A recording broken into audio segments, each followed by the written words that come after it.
반갑습니다. 우리 다음 세대 여러분, 영아부, 유치부, 아동부, 중고등부, 청년부, 우리 모두 메리 크리스마스로 인사합시다. 메리 크리스마스. 작년 성도 여러분, 제가 입원해 있을 때 많은 기도해 주셔서 이렇게 잘 퇴원했습니다.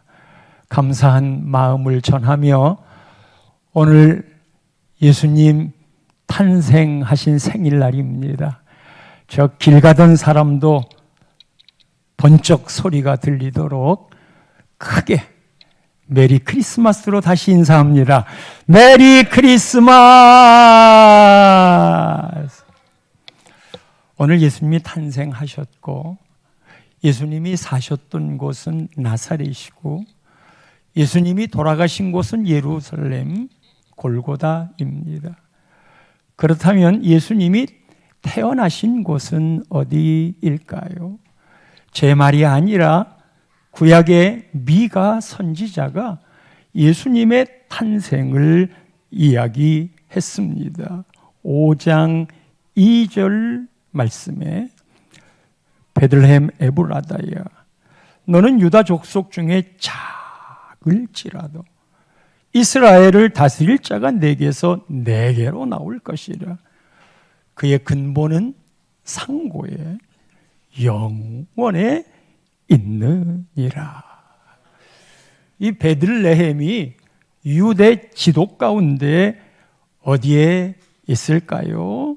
지도를 보시면 예루살렘 바로 아래쪽에 베들레헴이 등장합니다. 베들레헴 나와라. 예루살렘만 나와 있지요? 네. 베들레헴 반짝이고 있지요. 베들레헴에서 태어났지만 예수님의 부모인 마리아와 요셉은 저 북쪽으로 올라가면 나사렛이라고 하는 곳이 있습니다. 나사렛 한번 볼까요? 예. 저 나사렛에서 아이를 낳기 위해 베들레헴까지 가는데 그 거리가 얼마쯤이나 될까요? 직선 거리로 따져보면 한 120에서 130km 정도가 되고 가다가 산악도 있고 사막도 있고 그래서 애둘러 갔던 길들을 계산하면 경로를 살펴보자면 나사렛에서 베들레헴까지 약 150km 이상이 된즉 이 거리는 서울에서 대전쯤 가는 거리입니다. 가깝지 않은 거리이지요. 게다가 교통편도 자동차가 있는 게 아닌데 마리아는 임신까지 해서 그 길을 가려면 아마도 일주일도 더 걸렸을 여정일 겁니다. 그런데 왜 그곳에서 출산을 꼭 해야만 됐을까요? 말한 즉 이미 미가 선지자가 베들레헴에서 메시아가 태어난다고 이야기를 했기 때문인즉 1절 말씀에 보면 당시에 가장 힘이 셌던 가이사 아구스도 영을 내렸어요. 천하에 호적해라. 모두 고향으로 가서 자기 고향에서 호적을 만들어라. 그렇게 명령한 이유는 호적이 정리가 돼야 세금 잘 거둘 수 있을 뿐 아니라 하나님은 미가의 예언대로 베들레헴에서 탄생하셔야만 했기에 황제를 움직였어요. 모든 역사의 주권자는 하나님이신 것을 믿습니까? 이 말을 증명이라도 하듯 2절 말씀에는 처음 한 것이라 그렇게 이야기를 해요. 이거를 처음 한 것이래요. 자, 아기를 낳기 위해 베들레헴으로 왔는데 문제가 생겼어요. 베들레헴의 호적하러 외지에서 많이 온 탓도 있겠지만 해산할 방이 없는 거예요. 배는 불러와서 곧 아이를 낳아야 되는데 6절에는 해산할 날이 찼다고 했어요. 아기를 낳아야 하건만 아기 낳을 방이 없어요. 하나도 없어요. 그래서 7절에는 여관에 있을 곳이 없음이러라. 예. 우리 아동부 아이들 엄마가 아기를 낳으려고 하는데 아기 낳을 곳이 없다고 생각을 해보세요. 이게 얼마나 큰 일이에요. 그래서 방을 구하러 이만큼 만삭이 된 마리아와 남편 요셉이 곳곳마다 문을 두드리면서 방이 있느냐고 사정했지만 모두 거절당합니다. 예, 보세요. 같이 나귀 타고 가는데 마을의 당도에서 어떤 집에 들려서 이야기를 했겠지요. 예, 방 좀 주세요. 해산하려고 해요. 근데 방을 얻을 수가 없는 거예요. 하나도 얻을 수 없어요. 어디서 아기를 낳으란 말인가? 예, 그림 다음 넘어가 주세요. 산모는 어쩌란 말인가? 산모의 진통 경험해 보지 못했지만 수술의 진통을 경험해 봤어요. 산모의 진통이 더 클 거예요. 아기가 태어나려고 해산의 고통은 점점 더 커지지만 아무도 반기는 사람이 없습니다. 여러분, 이 아기가 누구입니까? 우리는 이미 알고 있잖아요. 바로 예수님인데 이 예수님이 누구예요? 우리의 왕 중의 왕이고 우리의 구세주가 되시며 내 죄를 해결해 주신 주 예수보다도 더 귀한 분이 없다고 고백하는 그런 분이신데 하나님의 아들이 태어나기를 거절당합니다. 성도 여러분, 다음 세대 여러분, 예수님 성탄에 제일 먼저 예수님이 받으신 대접은 거절당함입니다. 태어나겠다는 것에 대한 존재론적인 거부입니다. 우리는 성탄을 매우 기쁘게 생각하잖아요. 틀림없어요. 그래서 즐거운 메리 크리스마스예요. 왜냐하면 이 땅에 예수님 오셔서 우리를 죄에서 구원하셨기 때문에. 그러나 우리의 구원을 위해 하늘 하나님 아버지는 외아들 독생자 예수 그리스도를 육신의 몸을 입고 인카네이션해서 이 땅에 보내셨어야만 하니 아버지 마음이 어땠을까? 그리고 그것을 그대로 순종해서 이 땅에 아기의 모습으로 오는 예수님의 마음은 또 얼마나 슬펐을까? 성탄절은 우리에게는 기쁨이지만 하나님과 예수님에게는 슬픔이었지. 성도 여러분, 또 우리 다음 세대 여러분, 우리가 살아가는 삶에 진짜 힘든 일이 있어요. 사람마다 좀 다르겠지만 공통적으로 느끼는 건 거절당하는 거예요. 이 나이 먹은 저 목사도 거절당하는 거 달갑지 않아요. 상처가 돼요. 상처받은 사람들이 참 많이 예수를 믿으면서도 살고 있어요. 친구가 여러분들을 거절할 때가 있잖아요. 친구의 거절은 왕따의 형태로 나타나는데 문자를 해도 답신이 없어. 우리들 말로, 아이들 말로 문자를 씹었네? 그리고 단톡에 의견을 하나 내는데 다른 아이들은 다 답신을 해주면서 나는 투명 인간처럼 아무 반응을 안 보여요. 심지어 가족에게까지 거절당할 때가 있습니다. 부모가 자식을, 나이 들면 자식이 부모를 인정해 주지 않는 거예요.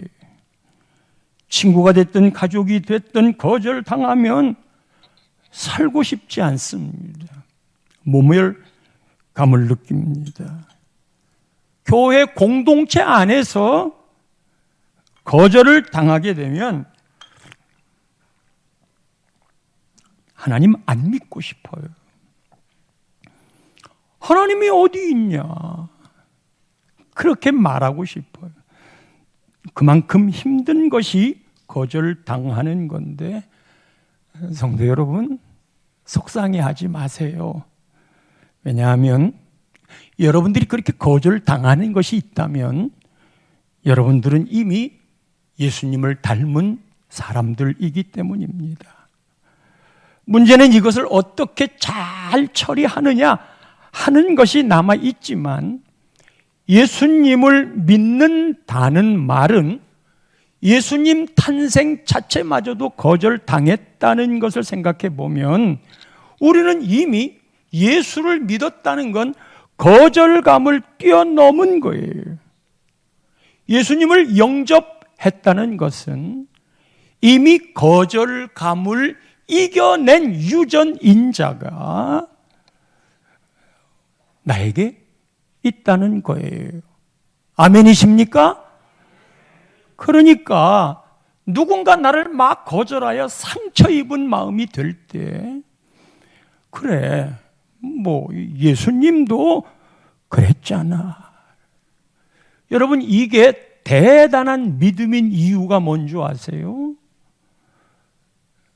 어느 한 여인이 자기 딸에게 더러운 귀신이 들렸어요. 이 여인은 헬라인이고 수로보니게 여인 이방 사람이에요. 이 딸에게서 귀신이 나갔으면 좋겠는데 방법이 없자 예수님께 찾아와서 납작 엎드렸어요. 간구했고 그리고 기적처럼 고쳤어요. 성경은 그리고 우리도 어떻게 해서 고쳤을까? 무엇이 고치게 한 요인일까를 생각하고 싶잖아요. 예수님이 마가복음 7장 29절에 그 이유를 이렇게 말합니다. 예수께서 이르시되 이 말을 하였으니 돌아가라. 귀신이 내 딸에게서 나갔느니라. 귀신이 나갔대요. 왜? 뭐 때문에? 이 말을 했으니까. 와, 그 말이 어떤 말인데요? 나도 그런 말 해서 어려운 문제를 해결하고 싶어요. 그 말이 뭔데요? 예수님이 27절에 이렇게 말했어요. 자녀로 먼저 배불리 먹게 할지니 자녀의 떡을 취해서 이스라엘에게 줄 떡을 이방인 개들에게 던짐이 마땅치 아니하니라. 아니, 대놓고 망신을 주네. 대놓고 거절을 하네. 못 준다고 하면 될 텐데 우리가 무시하고 있는 개에게 견주어? 아니, 우리를 개 취급, 아니 나를 지금 개 취급해? 내 딸 병 좀 고치자고 주님 앞에 엎드렸는데 고쳐줄 수 있는 분이요, 인격이 있는 분이라고 생각했는데 아니 어떻게 우리를 개 취급하나? 여러분, 이 대목이 잘 이해가 되지 않잖아요?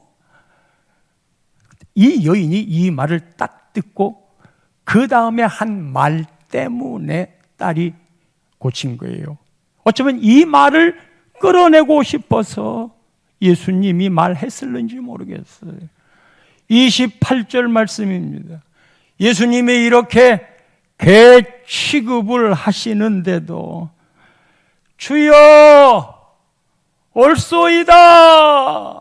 많은 상아리 개들도 아이들이 먹던 푸스러기를 먹나이다. 이스라엘에 우리도 그렇지만 개가 크게 두 부류로 나누어요. 한 부류는 들개 같은 거예요. 한 부류는 애완견 같은 거예요. 요즘 이 애완견은 아예 대놓고 본인이 엄마, 아빠예요. 엄마가, 아빠가 해줄게. 엄마한테 와, 아빠한테 와. 그거는 강아지를 자식으로 대하는 거예요.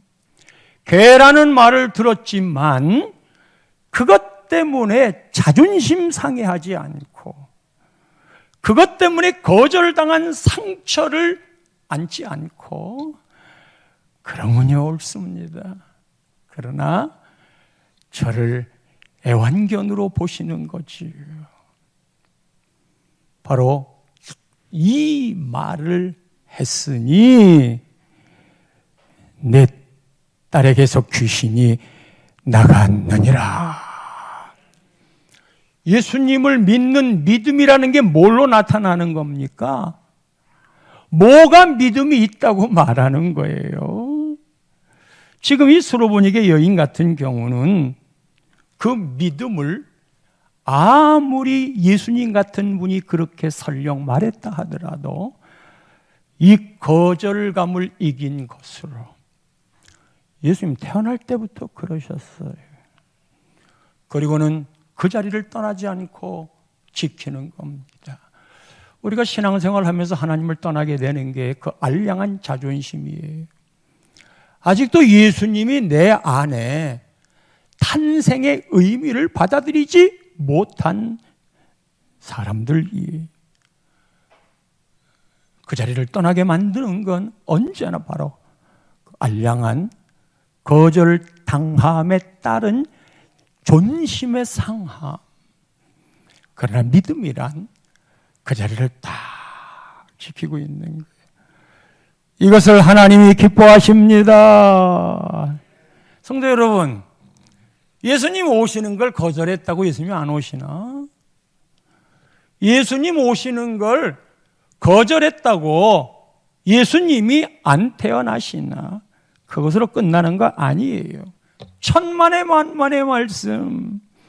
요한복음 1장 9절 말씀 이하에 보면 참빛 세상에 와서 각 사람에게 비추는 빛이 있었나니 이 예수님이에요. 그런데 10절에 보면 그가 세상에 계셨으며 세상은 그로 말미암아 지은 바 된 창조주이신데 어머나 세상이 그를 알지 못하였고 11절에는 심지어 자기 땅에 왔지만 자기 백성이 영접하지 아니했어요. 빈방이 있습니까? 없습니다.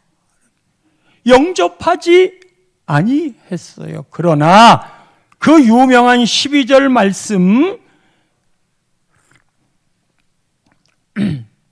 영접하는 자, 받아들이는 자, 곧 그 이름을 믿는 자들에게는 하나님의 자녀가 되는 권세를 주셨으니 모두 거절했지만 아기 예수를 받아준 곳이 있었어요.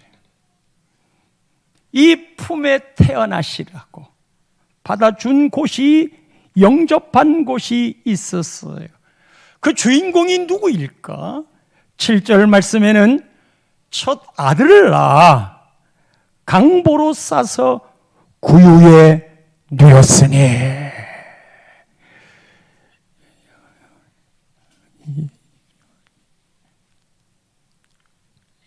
이유는 여관에 있을 곳이 없기 때문에. 구유에 누였어요. 이 구유는 가축의 먹이를 담아두는 곳입니다. 가축의 밥통입니다. 그 구유가 아기 예수님을 받아들였습니다. 예수님은 그 구유 안에 들어가셨습니다. 예수님은 구유에 태어나셨습니다. 그것은 가축 냄새가 나는 곳입니다. 닦지 않고 지저분한 곳입니다. 사람이 사는 곳이 아닙니다. 사람의 입장에서는 낮은 곳이요 천한 곳이요. 그럼에도 가축들에게는 먹을 것을 담아주는 소중한 곳, 그곳에 예수님이 태어나십니다. 그림을 보시면요, 예수님이 마옥간에 그리고 주변에 동방 박사들이, 다른 곳에서는 목자들이 또 왔잖아요. 그리고 이걸 좀 더 클로즈업하면 마리아와 요셉이 구유에 태어난 아기 예수를 저렇게 정겹게 바라보고 있어요. 예수님이 이곳에 오셨어요. 다 거절했지만 구유는 예수님을 받아 주셨어요. 그런데 기억할 게 있어요. 예수님이 왜 여기 오셨을까? 이 구유는 사람의 마음을 상징합니다. 예수님이 오신 것은 깨끗하고 화려해서 누구든 다 오고 싶어 하는 곳에 온 게 아니에요. 사실 예수님은 죄인을 위하여 오셨지 의인을 위하여 온 게 아니에요. 의사가 필요한 건 병든 사람이지 건강한 사람이 아닌 거예요. 화려하고 깨끗하고 좋은 곳, 여러분, 이곳은 예수님이 필요 없습니다. 많은 것을 가진 자, 예수님 필요 없습니다. 사람이 참 간사하다는 표현을 쓰는 게 맞는지 모르겠지만 이어령 교수가 그랬어요. 마지막 돌아가시기 직전에 암 때문에 아주 심한 고통을 받으셨는데, 그런 심한 고통이 있을 때 그 고통으로 자기는 하나님께 더 가까이 가는 거래요. 더 가까이 갔대요. 그런데 일이 좀 잘 되고 더 행복하다 느낄 때쯤이면 자기는 도리 없이 하나님을 점점 멀어져 가고 있더라는 거예요.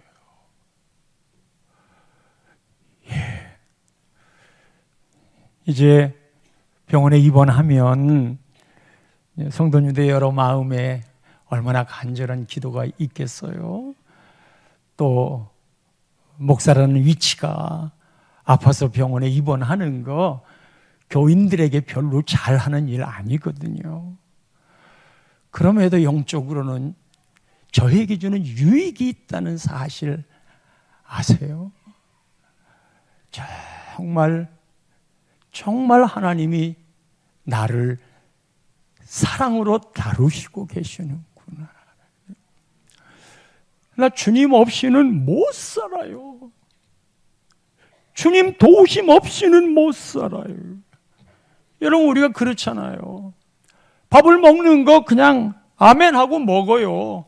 그리고 밥 먹으면서도 그냥 핸드폰도 보고 뭐 신문도 봐야 되고 바쁘고 분주한 시간들 속에 사니까. 그런데 병원에 있으면서 이 밥 먹는 의미를 찾는 거예요. 그리고 한 번, 두 번 씹으면서 하나님, 이 음식이 내 안에 건강의 재료로 쓰임받게 해주세요. 뭐 때문에 밥을 먹고 사는 건지 얼마든지 다 소화시키면서 살았는데 병원에서는 그 의미가 달라지는 거예요. 새벽에 일어나서 불을 켜고 성경을 보는데 내가 참 기뻐한다. 그 말은 뭐예요? 네 바빠가지고 그런 시간 못 가졌잖아. 그래서 하나님이 그거를 기뻐한다 이렇게 말씀하시는 건 너 그동안 못했단 말이야. 네 영성의 힘이 어디서 나오는 건데 그게 저에게는 매번마다 그런 일이 있을 때마다 버릴 수 없는, 그리고 돈을 주고라도 사서 내 영혼을 바로 잡아가야 될 그런 의미 부여의 시간이 있는 거예요.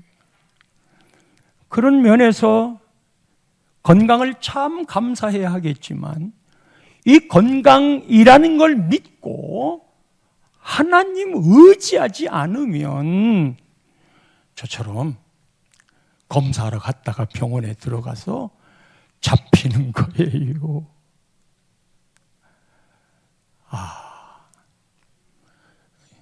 예수님이 필요하신 곳은 의인이 아니라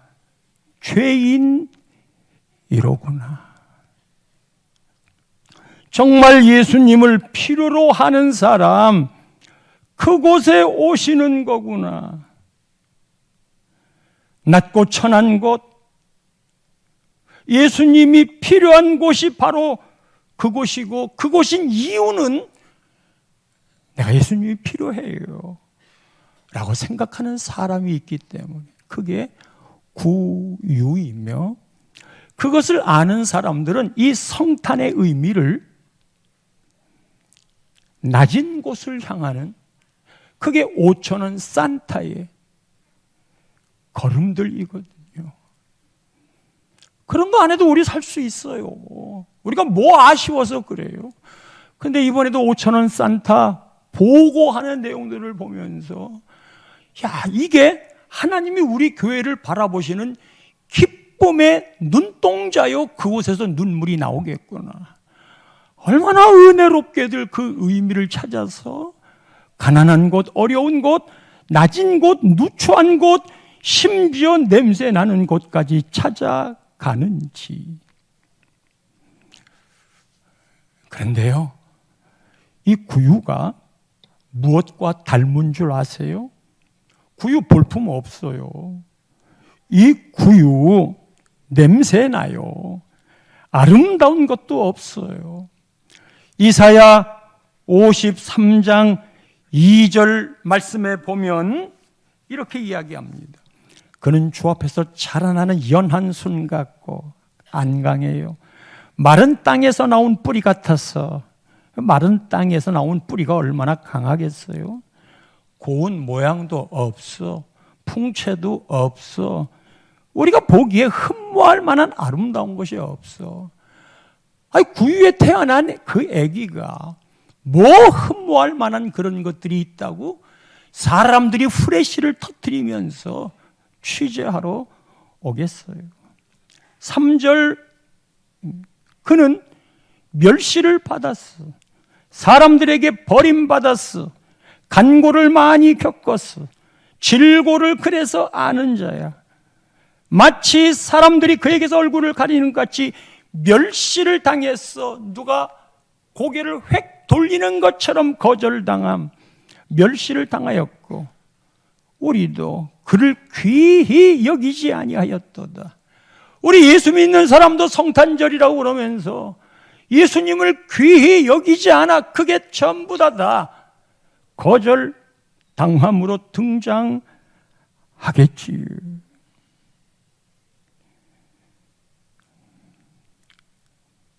이 3절이 어떤 내용이에요? 2절이 구유라면 3절은 십자가입니다. 구유는 십자가로 이어지게 돼 있고 구유가 존재하는 이유는 십자가 때문에 있는 거고, 이 십자가에서 예수님이 우리를 위해서 돌아가셨기 때문에 우리가 죄사함을 받았고, 이 십자가가 있으려면 성탄이 있어야 하기에 이 십자가의 이루심 때문에 우리는 메리 크리스마스를 말하는 것이고, 그는 본래